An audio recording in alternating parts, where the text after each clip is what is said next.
حضرت لوط علیہ السلام کی قوم جو بدکاریوں میں ملوث تھے، اللہ کا جب عذاب آیا تو قرآن پاک میں رب تعالیٰ فرماتا ہے وَأَمْطَرْنَا عَلَيْهِمْ حِجَارَةً مِّن سِجِّيلٍ، نوکیلے پتھروں کی ہم نے ان پر بارش کی، فَجَعَلْنَا عَالِيَهَا سَافِلَهَا، ان کی اونچائیوں کو اٹھا کر کے نیچے پلٹ دیا گیا، زمین کو فرشتوں نے اوپر تک اٹھایا اور اس کے بعد پلٹ دیا، یہ پوری بستی غرق ہو گئی، ختم ہو گئی۔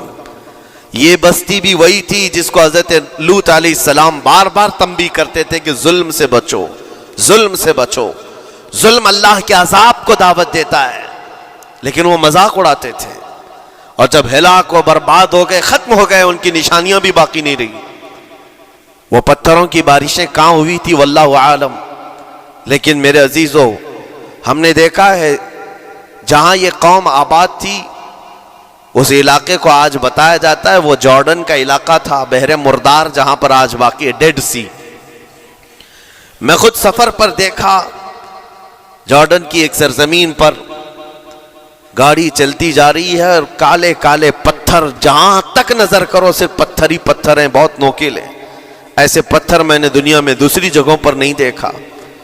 آج بھی اسی طرح سے باقی تقریباً 100 کلومیٹر 150 کلومیٹر تک صرف پتھر ہی ہے، بیچ میں صرف ایک روڈ جاتا ہے، اس کے بعد نہ کوئی درخت دکھتا ہے، نہ کوئی عمارت ہے، نہ کوئی پہاڑ ہے، صرف پتھر، پتھروں کا صحرا ہے۔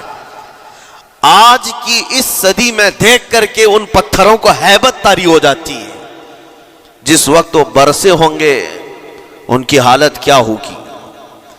اور میں یہ نہیں کہتا بالضبط کہ یہ وہی پتھر ہیں جو برسے تھے، واللہ عالم، لیکن میرے عزیزو نشانیاں آج بھی عذاب الہی کی موجود ہیں۔ تیسری قوم تھی قوم شعیب اور قوم صالح علیہ السلام، یہ دونوں قوموں کے بارے میں ذکر کرتا ہوں۔ حضرت شعیب علیہ السلام کی قوم صرف ناپ تول میں کمی کرتی اور کفر و شرک بھی کرتے، شعیب علیہ السلام ان کو روکتے تو وہ ان کا بھی مذاق اڑاتے، اور جب عذاب الہی کے آنے کی بات کیا تو جانتے ہیں کیا کہا انہوں نے؟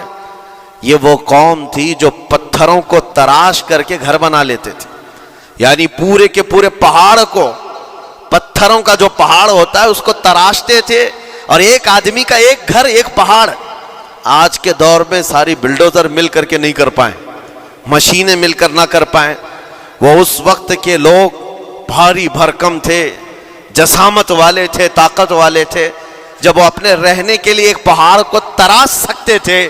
4000 سال پہلے کی بات کر رہا ہوں، اس وقت میرے خیال سے وہ اپنے زمانے کے سب سے بڑے ماڈرن لوگ یا ترقی یافتہ لوگ کہلاتے ہوں گے، سب سے زیادہ ترقی یافتہ کہلاتے ہوں گے۔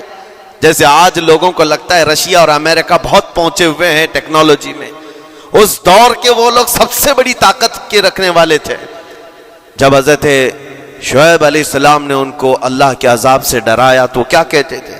عذاب وہی نا جو نوح علیہ السلام کی قوم میں آیا تھا، بارش آ گئی تھی، زمین سے پانی نکل گیا تھا تو پانی بہت ہو گیا تھا، یا پھر وہ جو لوط علیہ السلام کی قوم پر آیا پتھروں کی بارش، یا پھر ہواؤں کا عذاب؟ اگر یہ تینوں بھی آئیں تب بھی ہمارے ان پہاڑوں کے گھروں کو نقصان نہیں کر سکیں گے، ان کا اتنا غرور تھا۔ اگر پانی بھی آ جائے سمندروں کا، یا ہوا بھی تیز چلے، یا پتھروں کی بارش ہو، ہم تو بہت محفوظ قلعوں میں ہیں۔ اندازہ کرو میرے عزیزو 3000 4000 سال کے بعد آج تک مدائن صالح اور الاولا سٹی نام سے سعودی میں موجود ہے، ابھی تک وہ گھر موجود ہیں، تو اس زمانے میں کتنے مضبوط رہے ہوں گے؟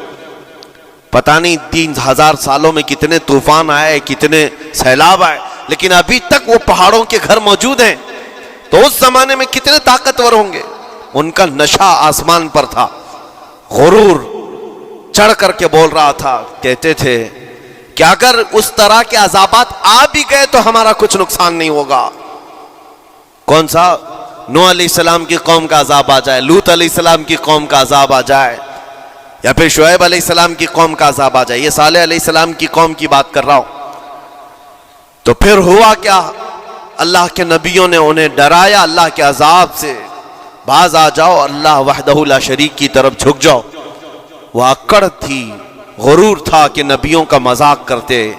پھر ہوا کیا؟ قرآن کہتا ہے صرف ایک فرشتے کو اللہ تعالیٰ نے زمین پر اتارا، ایک فرشتے کو اتارا، اور اس کے بعد اس فرشتے نے ایک چنگھاڑ لگائی، ایک آواز کی، ایک آواز، صرف فرشتے کی ایک آواز ایسی تھی کہ جتنے اپنے مضبوط قلعوں میں، گھروں میں موجود تھے، اس آواز کی ہیبت سے ان کا بھیجا کانوں سے باہر نکل آیا تھا۔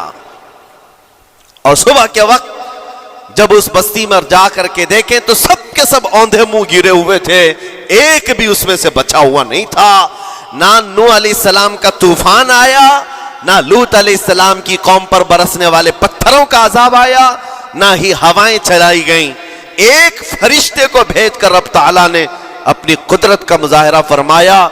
اللہ کے کروڑوں اربوں لا تعداد فرشتے ہیں، ایک فرشتے کی طاقت ایسی ہے کہ اگر وہ اپنی آواز نکالے تو تمہارے کانوں سے بھیجا باہر نکل آئے۔ اللہ وحدہ لا شریک، وہ حی و قیوم کل بھی تھا اور آج بھی ہے۔ وہ رب ذوالجلال حی و قیوم ہے، طاقتور ہے اور ہمیشہ رہے گا۔ اور رب تبارک و تعالیٰ نے قرآن پاک میں فرمایا، آپ یہ آیت تقریباً 3 جگہ قرآن میں آئی، وَإِذْ نَجَّيْنَاكُمْ مِنْ آلِ فِرْعَوْنَ يَسُومُونَكُمْ سُوءَ الْعَذَابِ يُذَبِّحُونَ أَبْنَاءَكُمْ وَيَسْتَحْيُونَ نِسَاءَكُمْ وَفِي ذَلِكُمْ بَلَاءٌ مِّن رَبِّكُمْ عَظِيمٌ۔ رب تعالیٰ فرماتا ہے یاد کرو فرعونیوں کے عذاب سے اللہ نے تم کو نجات دی۔ یہ بنی اسرائیل کو کہا جا رہا ہے کہ فرعونیوں کے عذاب سے، کہ فرعون اور اس کے لشکری اس قدر سخت سزائیں دیتے تھے موسیٰ علیہ السلام کی قوم پر، ایمان والوں پر، بنی اسرائیل پر۔ اللہ فرماتا ان سے نجات دیا رب تعالیٰ نے، لیکن وہ کرتے کیا تھے؟ بنی اسرائیل میں ایک بھی بچہ پیدا ہو جائے اسے ذبح کر دیتے تھے۔ فرعون کے لشکریوں نے ایک سال میں 12,000 بچوں کو قتل کیا ہے، 12,000 بچوں کو ذبح کر دیا ہے۔ آج کے اسرائیلی اگر یہ بچوں پر ظلم کرتے ہیں تو یہ تعجب کی بات نہیں ہے، فرعون کی سرشت میں داخل تھا اور یہ فرعونی ہے، وقت کے جبابرہ ہیں، وقت کے ظالم ہیں۔ 12,000 بچوں کو قتل کر دیا تھا فرعون اور اس کے لشکریوں نے، اور عورتوں کو زندہ چھوڑ دیتے تھے۔ قرآن میں اللہ تعالیٰ نے فرمایا 3 جگہ آئی آیت، لیکن اس کے ساتھ رب تعالیٰ یہ بھی فرماتا ہے یہ سخت ترین سزائیں دیتے تھے فرعونی، اللہ نے ان سے تم کو نجات دیا، لیکن یہ سزائیں کیوں دیتے تھے، یہ عذاب کیوں تھا؟ وَفِي ذَلِكُمْ بَلَاءٌ مِّن رَبِّكُمْ عَظِيمٌ، یہ ہے فرمان اللہ کا۔ یہاں میں یہ ٹکڑا اگر بیان کر دوں تو آج آپ کے دلوں کے اندر ایک یقین پیدا ہو جائے گا آج کے حالات کے مطابق فرعونیوں کا اس قدر سخت عذاب کیوں تھا۔ رب تعالیٰ فرماتا ہے اے مومنو، ان تمام معاملات میں اللہ کی طرف سے تمہارے لیے بڑا امتحان تھا، یہ امتحان تھا اور وہ امتحان آج بھی ہے اور ہر زمانے میں رہے گا۔ ستیزہ کار رہا ہے ازل سے تا امروز، شرار ابو لہبی سے چراغ مصطفی، ہر زمانے میں حق و باطل کے معرکے ہوتے رہیں گے۔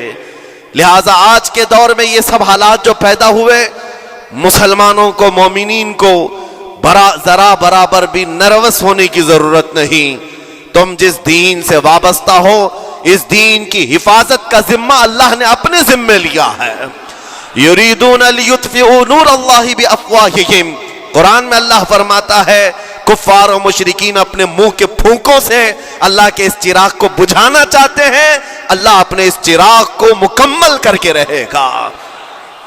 یہ اسلام نور الہی ہے، اللہ کا نور ہے، اور اس کو صبح قیامت تک رہنا ہے۔